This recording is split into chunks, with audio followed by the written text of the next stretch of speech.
Very proud of the effort of guys coming off the bench. I thought they was the difference in the game. You know, Austin Peay is Matt Figure, they're a very good basketball team, very experienced team. You can see that. First half, I thought the rhythm of the game was to their favor. I thought they out hustled us to loose balls. In the second half, we had some guys that came off and gave us some big minutes, and hopefully it's a breakthrough game for guys like Desi. I thought he was really big, and defensively and offensively, attacking their pressure defense. And then, of course, Keyshawn, he goes on a run by himself. And I always tell our guys, be ready.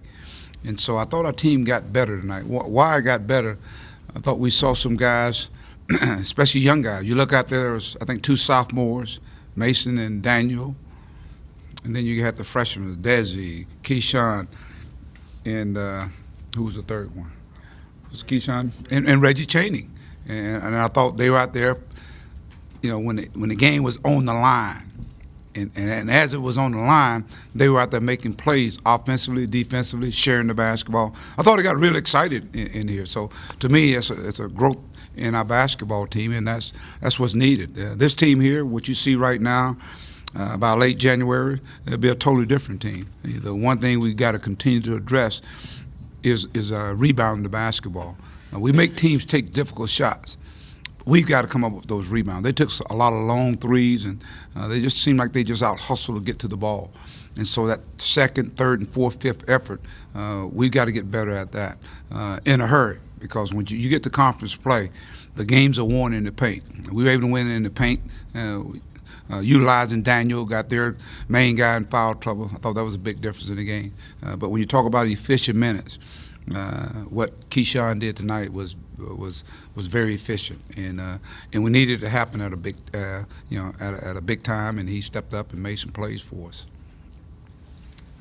Yeah, Mike, kind of adding on to Keyshawn, he scored 14 points in 9 minutes in the second half. I mean, that's very efficient, like you said. What do you think kind of was the key to him getting going like that, and how big was that when you guys were down by 4? And Keyshawn's, I mean, if you think on the year, Keyshawn's has some periods where he's played well.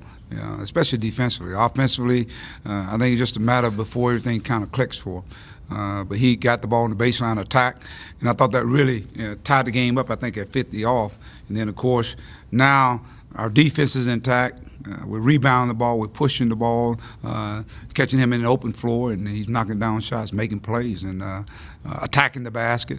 I thought he just played with a lot of confidence. It's in him, and we've seen it in practices, so it's good to see it take place in the game. You encouraged by Bailey's little spurt to start the second half? I thought Adriel came out. He got in foul trouble. He only played 8 minutes, but I thought his presence on the floor was very evident. Defensively, he was really getting after it. Then I thought in the second half he came and gave us some more energy. So again, when you talk about efficient minutes, that's what we're talking about, guys. And the beauty of this team now is that we got other guys now stepping up in that role. When you talk about in that particular position, you got a guy like Gabe. He didn't have one of his better games. But then how about Reggie Chaney? He gets in and tell you what, it just gives us another different athletic type team when you got him and you got Daniel. So again, these guys are starting to figure it out. How to function and play well with one another.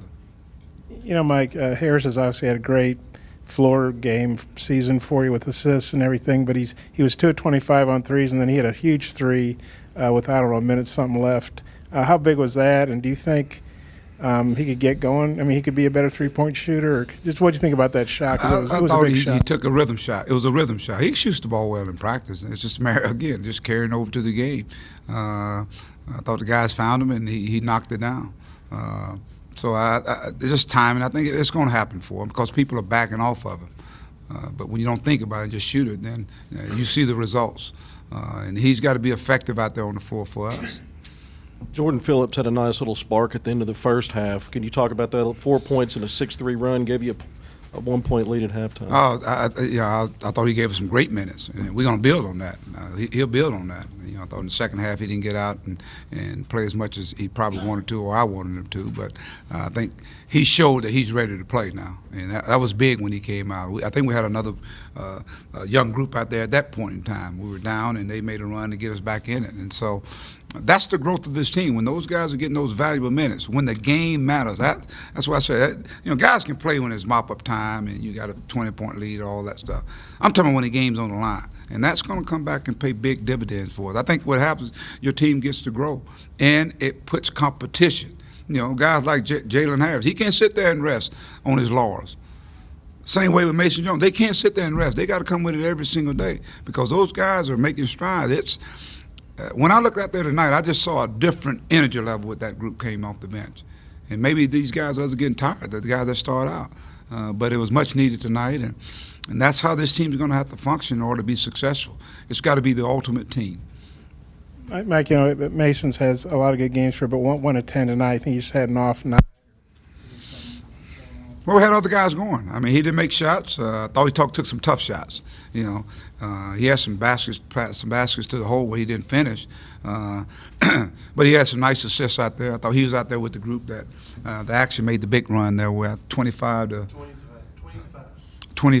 5 run. He was out there, so he's instrumental in doing other things. When you're not shooting the ball well, what are the things that you're doing to help our team? He had 4 assists. He had some nice passes to the baseline. Especially I remember the one that attacked the baseline and give it to Reggie, and Reggie scoops it to Daniel. That's highlight stuff, and that's what I'm used to seeing with these guys. They share it, they do it in practice, and so it's good to see them come out and showcase it in a game setting.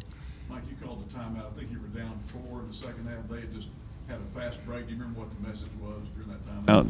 We had to come out and execute and score, and I thought we did. I thought we came out, and I think Daniel got a dunk or something. We got a layup. We had attack, and I think Daniel got a layup.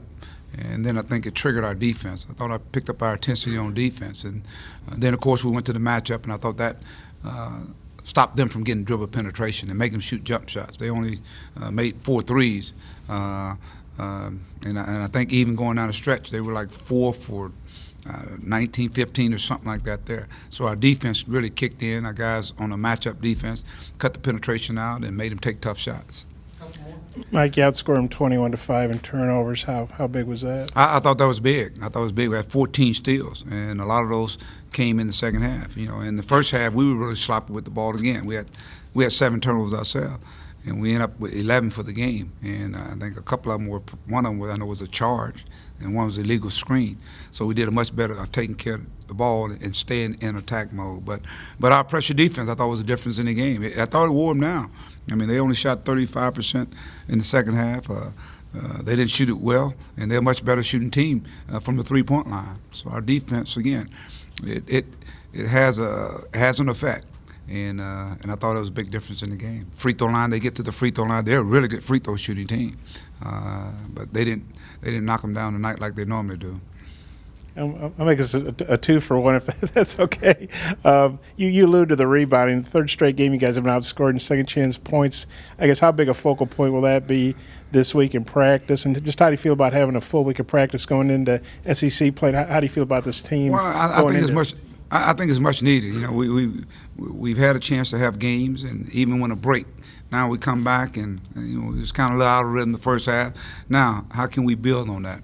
There are some things we can add on. There's some things we can take out and get better at the things that we know that are going to be our strength. Obviously, with Daniel, we got to be able to. How can we get the ball into him at times and move him around on the floor? How can we get the tempo back up? We got to do it with our defense, and it's got a mixture of defense. So I'm looking forward to this opportunity to have some tour days, and it's just basketball. They don't have to worry about school, and try to get ready for the next step, which is conference play, and that's a different season. So 2018 is over with, and now we'll turn our focus and get ready for Texas A&M, a very good basketball team, and one of their strengths, they rebound the basketball. So we've got to be able to address that. I think we have the personnel. Now we just got to have the mindset to go in and battle on the board and get physical. And you saw when we rebound the basketball and we get the ball in open floor, we're a pretty dangerous team because we got so many guys that can attack, guys can spot up, and then of course you got a guy running forward like Daniel Gafford and Reggie Chaney. And the second chance points, I think it's 50 to 12 the last 3 games for the other team. How troubling is that? Well, it's troubling because you play defense and all of a sudden you let up. And I thought we did again tonight. We made them take a lot of long threes. And it just seemed like we have guys that are contesting, and the guy that shot it, he's actually coming to get in the rebound. And that's all about effort there. And so we'll fix that. We'll fix that, whether it be personnel or we'll fix that. But it's something we're going to continue to stress because, again, it doesn't even make sense. You play defense and you don't rebound the basketball. All right, Happy New Year to everybody.